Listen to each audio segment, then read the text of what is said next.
History Bards podcast today. I'm host Dee Marley, along with my co-host, Michael Zucker, the author of the Eisenhower Chronicles, and we are welcoming the newest Historian Press author, Luv Lubker, to the show. Luv has researched Queen Victoria's family for over 7 years and the Victorian era, for 10, as she read about Charlotte Bronte and literature before delving into the world of the royals. She has always more or less been a researcher, but her focus as a child was animals and biology. After reading about the many different branches of Queen Victoria's family and their connections, her heart always came back to Roger Fulford's books encompassing Queen Victoria's letters with her eldest daughter, the Princess Royal Victoria, or Vicky as they affectionately called her, who married the future Emperor Frederick III of Prussia, also known as Fritz, and became the mother of Kaiser Wilhelm II. She has taught herself German over the past 3 years and has been working for over a year now to translate the diaries of Frederick III. Luv lives in Texas and enjoys spending time with her family, making and eating delicious raw food, riding her bike, reading and researching. And as you can see, she loves the Victorian era. Thank you so much, Luv. How are you doing today?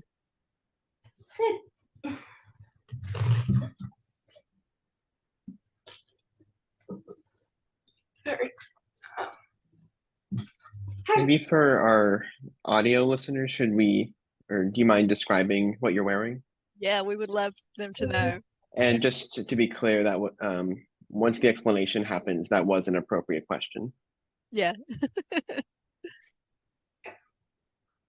I've got my hoop skirt with the overskirt, my hoop skirt and petticoat, and with the overskirt.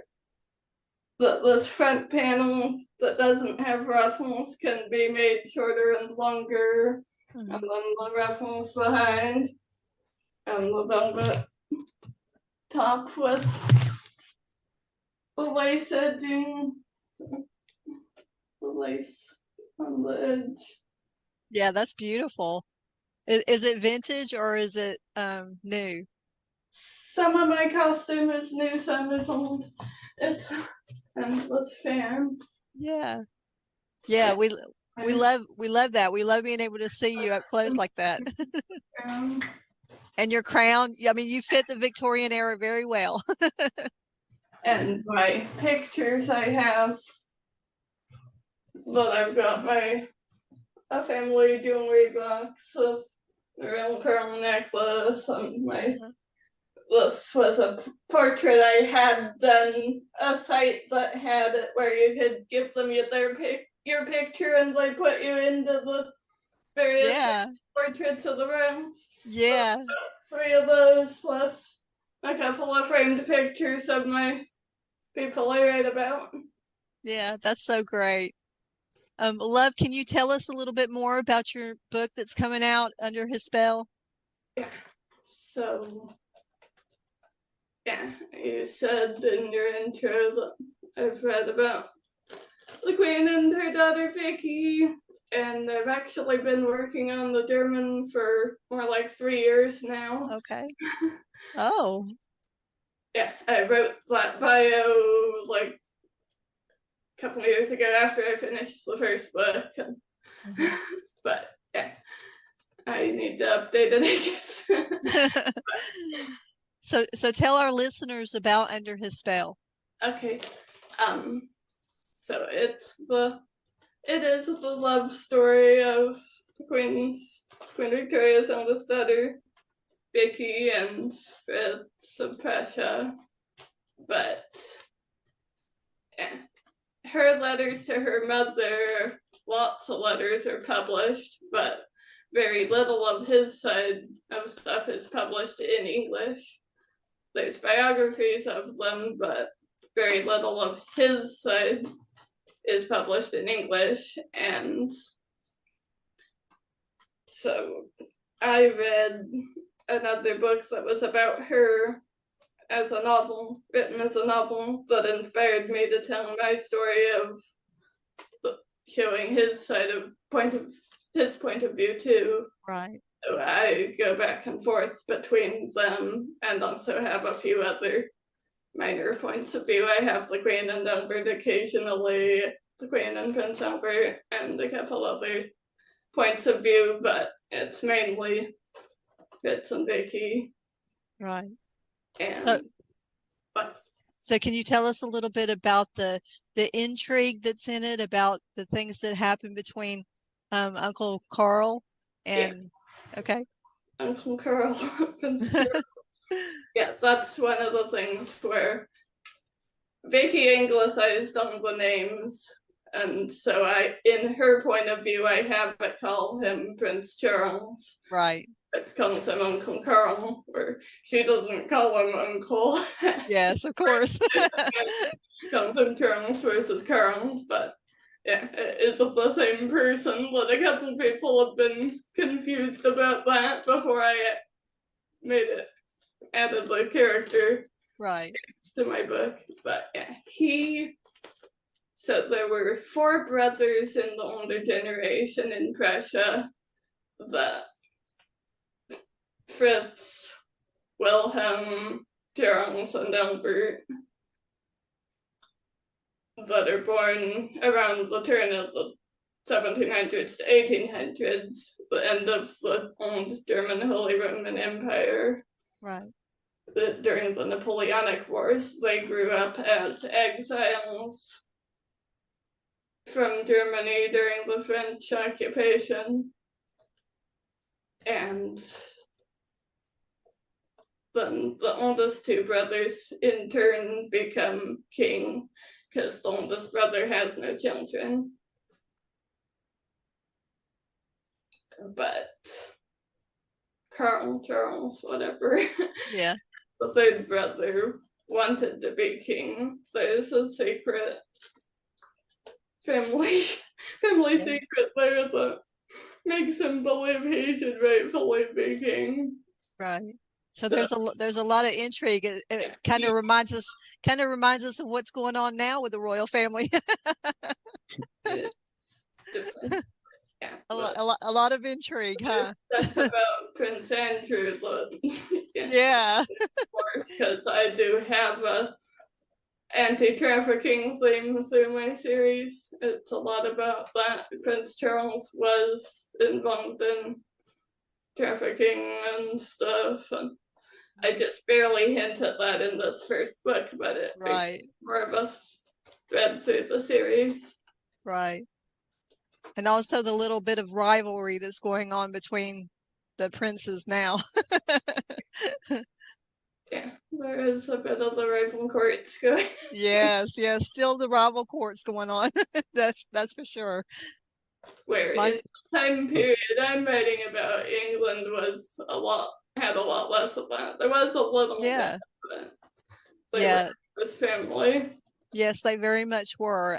Just the research that I've done about Queen Victoria, you can tell that they were a very bonded family. Yeah. Yep. So it sounds like this novel, deals with sort of a romance between the British and German royal families. Can we talk about sort of the relationship between those 2 countries in this period? Was that helpful? Was it an obstacle to this romance? Those countries, in the beginning of the century started off as friends, fighting Napoleon together. By the end of the century, were less so. Right. Can we discuss that a bit? Yeah, that was a big part of the marriage, but Prince Albert, Victoria's husband, was from Germany, but he was in a low position there and didn't have much political influence. Right. Then when he marries the Queen, the English didn't want him involved in their politics, so he continues to do stuff with the Germans. He writes to Fritz's mother, actually. So there's the Kingdom of Saxony was one of the German states, but there's a bunch of little Saxe-Coburg and Saxe-Meiningen and lots of those little states that were the ones that broke off and became Protestant. So Albert and Fritz's mother are both from those Protestant Saxon states. and were friends. And they had the dream to unite Germany peacefully and create a peaceful. So if I'm understanding this story is set, what? Sorry. I'm just asking for clarification, I guess. So this story is set between the collapse of the Holy Roman Empire in 1805, but Bismarck has not unified Germany yet in 1871. So can you specify what year specifically are we looking at? The main body of my story is 1840 to 61, this series. Okay. The prologue does go back to early during the Napoleonic Wars. Right. That's that older generation in the prologue. So. Well, let me ask you, have you ever had the opportunity to visit the areas, the locations? No, I haven't traveled. That's probably on your bucket list though, right? Left. Yeah. Well, do you have a favorite line or passage from your book that you would like to read to us? I don't. That's okay if you don't. We just thought that you'd like to share something. What about this? How do you sort of capture your characters' voices? Because it sounds like they're all pretty much based on real people, if I'm following, correctly.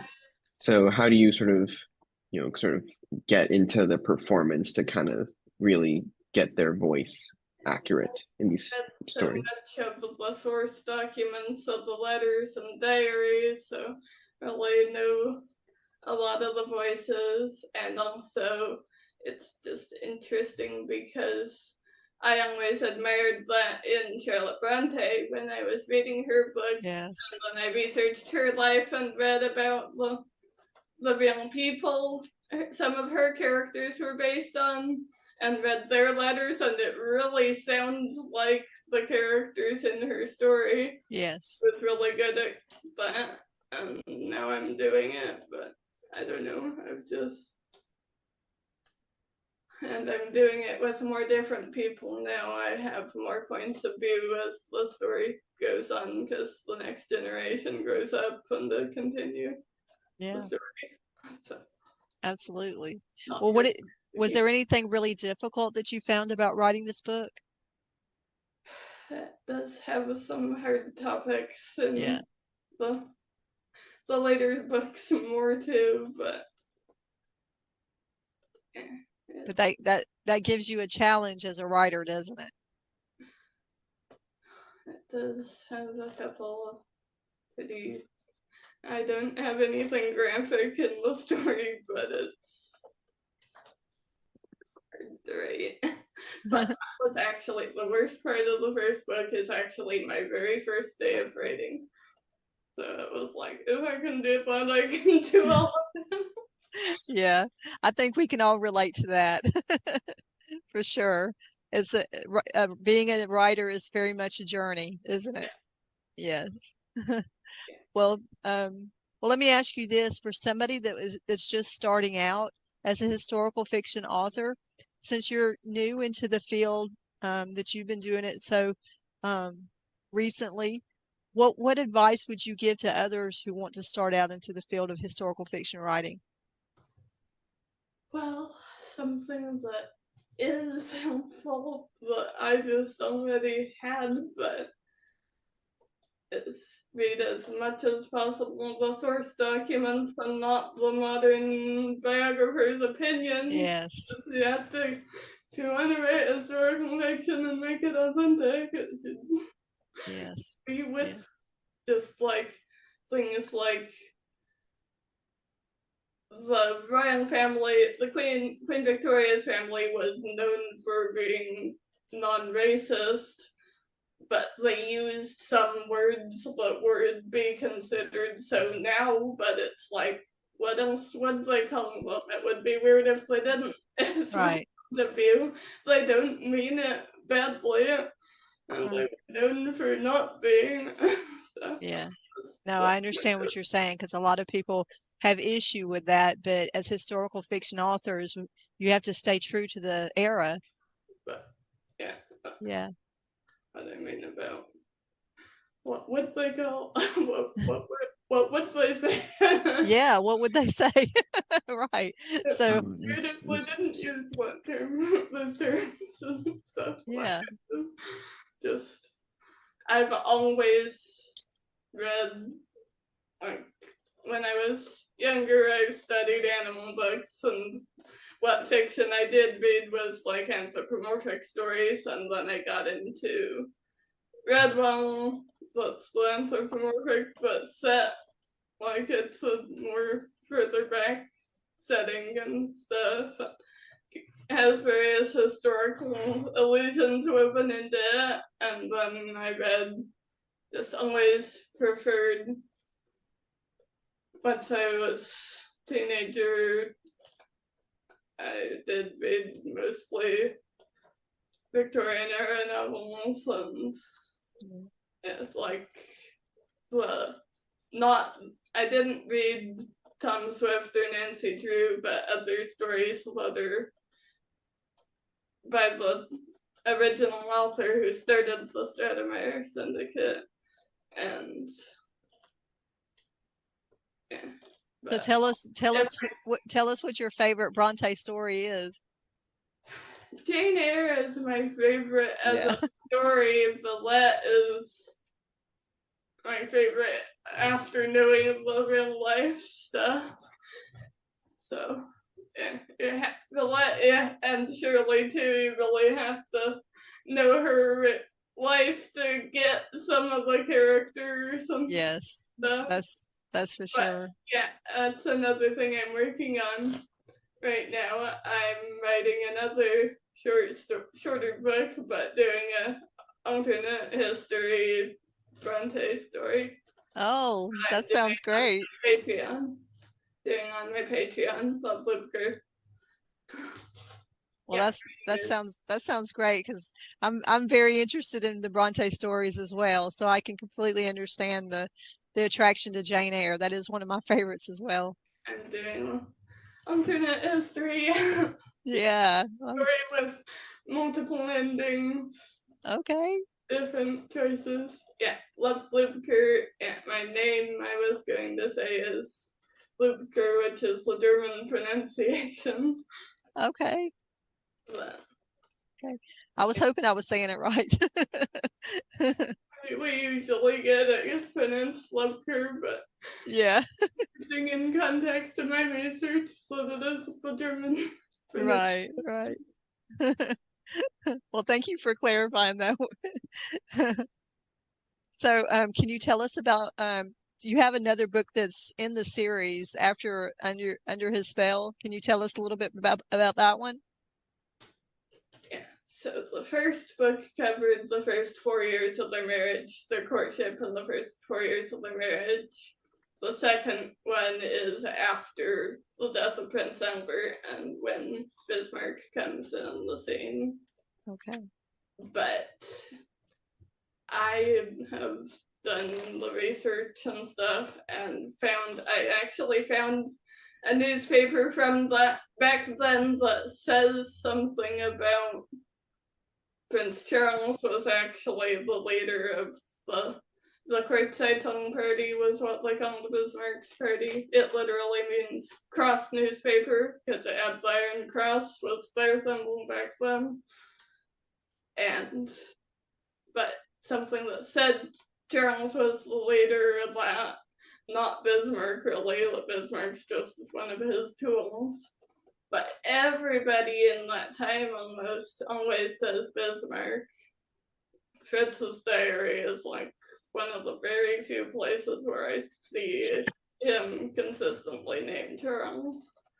But yeah, book 2 is a bit more of the political the story, where the first is the love story. Right.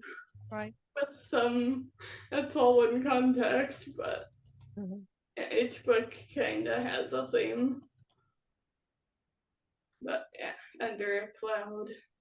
So when do you think that's going to be out? Just for the fans who want to know. I've already got several books.